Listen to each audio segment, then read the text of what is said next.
So I answer a question that was posed recently on the video on the exploitation of gaps in the enemy line, etc. That goes like this. It's an interesting question, and it references also to things I said at some point, asking for an explanation. Says, you said several times that spears can be used as javelins, or vice versa, right? Is it really true? You can throw a rare heavy stick effectively, or you can, but it would start rotating and probably land backwards. Distance would be horrible. On the other hand, you don't want to fight with front heavy spear. Did they have two sides javelin spears? Wouldn't be dangerous for bearers themselves and their colleagues. Information. Alright, so this question I like for a number of reasons that we'll see better, especially when we make finally a video on heavy javelins. That are a bit an overlooked topic about especially ancient warfare, but not only, because javelins altogether, especially during the Middle Ages, are very, very overlooked. They were deadly weapons. So, in order to answer the first point, right, you said several times that spears can be used as javelins or vice versa. This is really true. Well, yes, it is, meaning that, of course, there is a balance and approximation you have to consider. When I say this, which I did often, I mean practically that the average, let's say, warrior, I would of the ancient Mediterranean and Europe, and also other places, right? This goes for the Near East, the Caucasus, the Iranian Plateau, etc. And we're not talking specifically about the Greeks, but with the Romans, you already get the idea, actually, because, or other peoples, like, I don't know, like horse, the Reitervölker, like nomadic peoples, that's another story. Yet, not entirely, because this question could go also about, horse, mounted combat, right? The idea is that the average trooper, standard trooper, didn't really differ much from people to people. If you look at North Africa, Northern Europe, I don't know, the Iberian Peninsula, etc., the Danubian area, etc., it's always like this, let's say, barely armored guy with a shield. Not particularly small, but still not dramatically heavy most of the times. It depends what we're talking about. Here we're talking by average, right? Being equipped, being armed specifically with a spear and some javelins. And the question being, first of all, it's difficult to distinguish what's properly a spear and a javelin from the mere, essence of the weapon. That is, you have this pointy stick that naturally is balanced in different ways, right? So the idea is that still, however, this thing can transpass an enemy in a way or another. So the question naturally looks at things like, it says you can throw a rare heavy stick effectively, yeah, and in fact javelins would be properly balanced in that sense, while spears weren't like that. Or you can, but it would start rotating, probably land backwards. Distance would be horrible. Sure. Like a spear let's say there is probably, now I can't think of specific archaeological finds that you can say I can't specifically tell whether this is a javelin or a spear, but more or less you understand what it is, right? But there is also something that gets pretty close to the other, right?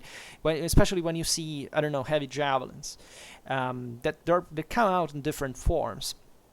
You can see they're kind of structured in a different way from a spear. Spears are, usually longer, more, the shaft is also more is stronger, right? All these things. There are properly, all these weapons are optimized, right, for the balance, right?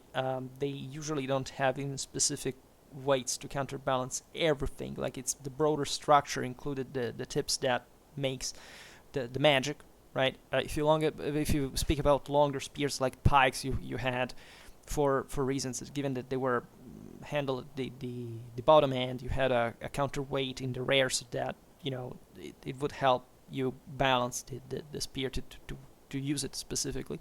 Consider that in combat properly nothing, I mean, historically, that surpassed like 3.5 kilos of weight has ever found a proper handy use, right? When you see, especially, I don't know, think about the late medieval Zweihander or things like those. So those are, some were parade, but you need for handling a 3.5 kilos weapon already a huge body, very, very strong physique, great training. So that's not for everybody, right? And let's say that the ancient world is also kind of primitive in its substance, so it's also cheaper in a sense. These troops, these lighter troops, like that, eventually had an important, let's say, spread in the forms of this, say, spearman slash javeliner that can carry out hit-and-run tactics, but can also stand as kind of heavy infantry in the sense that it can stand its ground against, I don't know, cavalry, etc.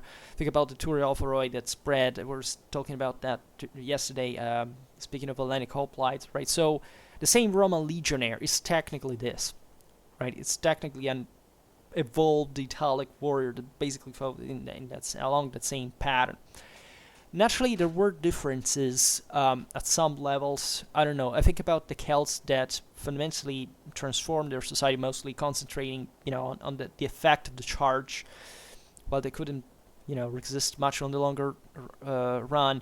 The Germans had more kind of ambil units, more capable of, orderly back and forth or retreats, something like that. They're relative differences. Of course, these peoples fought in similar ways, but the idea that you can, at short distance, employ a spear, also a thrown, so using this essentially stopping weapon as also throwing weapon is actually, well, plausible and witnessed as well, right? And not just, here we're talking, I presume, specifically about infantry combat in a way. With cavalry, you understand that if you gain speed, you can achieve much more just by throwing something at some level.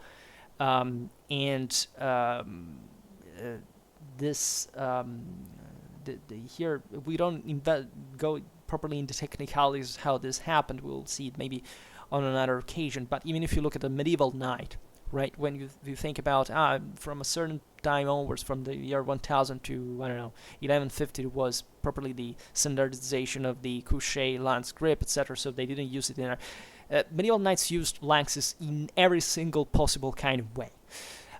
But more precisely, what I refer to when I say this provocative thing that is a spear and a javelin, sometimes it's basically the same thing, is that, I don't know, yesterday we were talking about hoplites. How can it be a spear thrown? Well, I don't know. You just freak out because we even have today special forces operators that, as any human being under a certain amount of stress, they transform into the apes that we are, and more openly, and they start using an assault rifle as a club, because like when we freak out and we start smashing sticks like animals do, right? So that can happen. A way is throwing the freaking spear, right? And this is especially very instinctive, especially with the overarm grip, that in that sense facilitates in a way, like the idea that you can keep the enemy at bay, not with this idea that yes, you have your reach as long as the spear naturally is in your hand, but you can't extend it with a throw, right? And especially at short distance, right? And it did happen. Also, I don't know, you're about to break the formation. The last thing you do, you throw your gear away. Well, a spear is better thrown at the enemy at that point than somewhere else if you have to retreat, hoping to achieve some damage. Also, there can be other ways you want to throw a spear, like, for example, at specific situations when you see, most infantries historically fought in a sort of wave-like way. They went back and forth orderly against each other. They fought for some time, for very few minutes. That is already exhausting for a prolonged combat, especially with armor and everything. And then the distance, they regain strength and they reattack. This is basically like all warfare has been since firearms kind of increased the distances, and also eventually with technologies emptied the field, whereas before it was all compact mass, right? So there is a verse. You see, this combat happens often, sometimes, like with the guys confronting each other at a few meters of distance and shouting at each other, doing what humans do normally when they attack. They're frightened at each other, and there is always some, hothead that, however, can also achieve something tactically sometimes, and can in a suicidal, dangerous way. That is, I don't know, he breaks out of formation, goes smashing with all his force against the enemy front and tries to open a gap. It's suicidal most of the times, right? And the most dangerous moment at that point is not much the moment he impacts against the enemy line. The moment is when the most dangerous one is when he realizes he's cut out from the rest of his troops and he retreats, right? In order to retreat, which often happens sometimes, this is done by turning his back, right? That is one of the single most dangerous moments. There are, if you go even on YouTube, there are actually actual combats, right? More or less ritualized, but people that are actually there for fighting and killing themselves.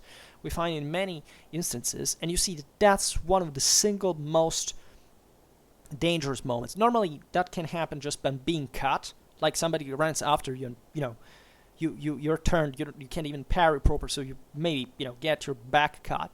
But other times can be, imagine the guys there, they see this guy's coming back. He's also a hot-headed one. They're pissed off by him because he has carried out this act of bravery, and it's all about this kind of anti-disciplinary individualism that sometimes, however, certain formation still works. What do? You throw a spear at his back, right? In a few meters of distance, can be like 4 or 5. I mean, it's not a long throw, of course. So there, the trajectory, whatever, it's short range. It's naturally not conceived to be you don't use a spear like that. The other question is, so that's another example for you. For sure, though, and this is also very important to stress, of course, that as far as we understand, in combat, there was a very specific functionalization of these weapons at a point. Like if you see a normal, pick a Celtiberian warrior, look at what a spear looks like, look at what a javelin looks like. They're visibly different because the javelin is much thinner, right? But more or less they are along the same. More or less they are, basically not even different that much, nor in form, nor in concept, right? The Romans, for example, carried, at least in Middle Republican times, say, 2 type of pila, right? One was specifically designed to throw at longer distances and other shorter distances.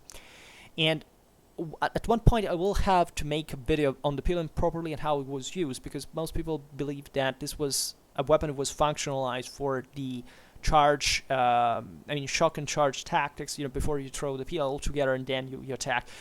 This was surely done, but we don't know how frequently.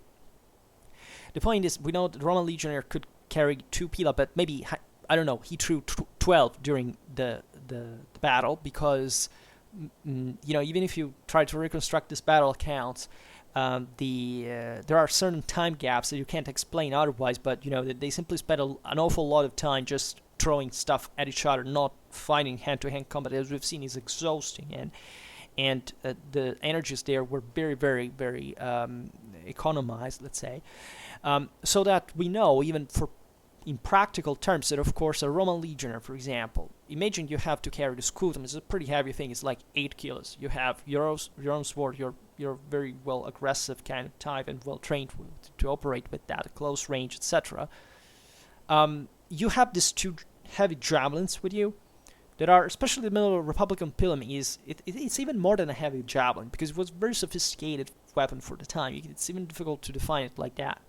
But the point is that you have to get rid of these javelins if you want to use them, right? Because in close combat you can't bring them with you. So it's obvious that you will throw them before you attack in a way or another. It's just we don't know how regulated this throw really was. So what I'm saying here is that, of course, was a functionalization of the use of the javelin. It was one of the spear and or whatever weapon, right? But these spears could be used and basically in very, very different way, including throwing in unusual but still, still present situation, right? Other question is, did they have two-sided javelin spears? Two-sided javelins, I don't think so. Two-sided spears in the sense that if you recall the Sarauter, yes, they had. It was called, we were talking about yesterday, the lizard killer, literally in Greek, and the idea is that you can, basically fix the, they were made in bronze, so they wouldn't rust to fix the spear in the ground, but also more concretely, when these formations advanced, they often literally finished, the agonizing or wounded people on the ground while they literally stepped on them. That was a thing, and yes, wouldn't it be dangerous for bearers themselves and their colleagues' information? In theory, yes, but as we were saying yesterday, so that video on the Hellenic Hoplite from 4th to the 2nd century BC, we don't have to think, at least historiographically now, the idea that hoplitic formation was actually the thickly pressed thing that never moved an inch, that didn't charge, that always fought in that kind of way is not credited anymore. Like, hoplites were much more dynamic and elastic than we think, and like all troopers, right? The problem is not for a soldier to charge or not to charge. They were all hyped to do that. The problem is how trained they were, which in case of hoplites most of the times, especially in classical warfare, weren't, with the usual exception of the Spartans. Most the other Greeks didn't basically have a proper training on a, let's say, not even an NCO level, let's say, whereas the Spartan really was. And therefore, the mechanism saying, well, you have the bottom end of the spear that is pointy and you can't stick it into the eye of the guy behind, is a risk you want to run, right? There is a huge debate on this. People saying, I don't know, you can't do that because it's dangerous, whatever. No, even if you look at how a Greek helmet was made specifically, that's designed. Aside from they used their shield in a very protective way, but properly. There were ways and ways to use it, and formations were literally not so dramatically closed as they were. That happened just in condition of necessity, so it could be used in different ways. And yes, the spear was used overarm, underarm, of course, prevalently overarm, whereas the lines were thicker, that we see mostly from art. But also, as we were saying before, when you see somebody overarm, always remember you can also throw that freaking spear. And this is true in every culture, right? It's not even about ancient warfare, Europe, whatever. We know it just even from other peoples all around. It's always an option. You see, you don't have to focus too much on the concept. It's the functionalization that strips the weapon away from the possibility of employing it in a certain fashion. It's still something you can try, especially at close range, right? As a dart, let's say, is still. And consider for example, the back, the rear end, the Sarauter was useful literally also for fighting. It wasn't properly shaped like the tip of the spear, but as it often happens, the spear broke. The guys could fight with this half spear with the back end and still being aggressive with that. You can do it even with an arrow, I don't know, in certain ways. Then of course there are different compositions. I don't know, for example, the Roman pilum, you couldn't really cut its tip even with the sword, so that was complicated. For example, when it is true from experimental testing, it really had the dramatic capacity of penetration. It was a problem probably because it couldn't even be broken at the tip. That was also curved, as you know, when it impacted at some point. So that's still something you can harm somebody with. Mm-hmm. And I don't know where I was going with this, but yeah, so that is, it was offensive, and but let's say spears were used in the most different ways, depending on exclusively on the situation, because what happens in combat is fundamentally unpredictable. People freak out in the melee, hand-to-hand combat. You can kill. It doesn't literally. This is very important to stress. It doesn't even matter what you have in your hands. It's more important how much you want to kill the person in front of you.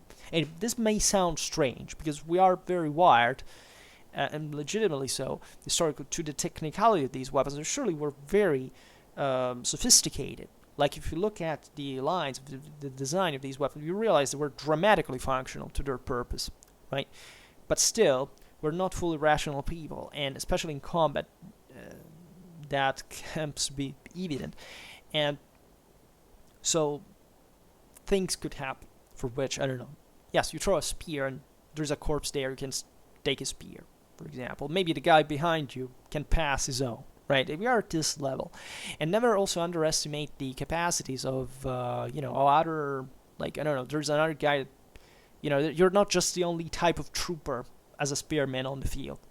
You can find other weapons. You have a side weapon as well. You have different ways to engage the enemy. So I don't know if this answers really, but there are kind of I don't know. For example, Libo-Phoenician infantries were equipped with this kind of. I was just saying before, it was the standard trooper that more or less has this capacity of spearman javeliner at the same time. So if anything, he could handle both, and the moves, the situations would be very quickly exchanged as you switched them in when the situation was needed. And this brought naturally to be able to use these weapons in very different ways. Even more so on horseback, where if you gain speed with a horse, then you can throw with more force. But that's also another thing a little bit. But we know that, right? We have guys that, I don't know, in combat throw literally rifles at other people, right? So your hand that surely are not designed to be thrown, especially at a distance, but it does happen, and it even has some purpose, right? Because if you throw an M92 but to a person's head, if it was without a helmet, that can't hurt, right? So these things do happen more frequently than it seems, and that explains a little bit the thing, right? So I hope it wasn't a very complete answer, of course, but we will talk more about this kind of weapons because are objectively very important for the times, and we don't even know concretely how properly they were used. We don't know, right? We weren't there, but also especially we don't have much of a further information on how they properly were used. There are all certain types of terms. I don't know, heavy javelins, spears. Even if you look at, for example, a language with a long history like Greek, like from Homeric epics to classical time to Hellenistic time, there are all different types to address how these spears were used. That we know were in javelins sometimes that had this semantic shape, but that essentially are not linear, categorically explainable terms, right? And that do not let us know how it practically was, right? All right, so I hope it answers in part, and I thank for such questions. I try to make more videos like this because it's a bit shorter, but still I hope they do make sense. They help, but they answer, they satisfy the curiosity. So thank you very much again for the question, for listening. I hope that you enjoyed this video. If you did, please share it. Otherwise, leave a like or subscribe to my channel if you're interested in my upcoming content. And for now, I thank you heartily for listening to me. I wish you a nice time and see you next time. Bye.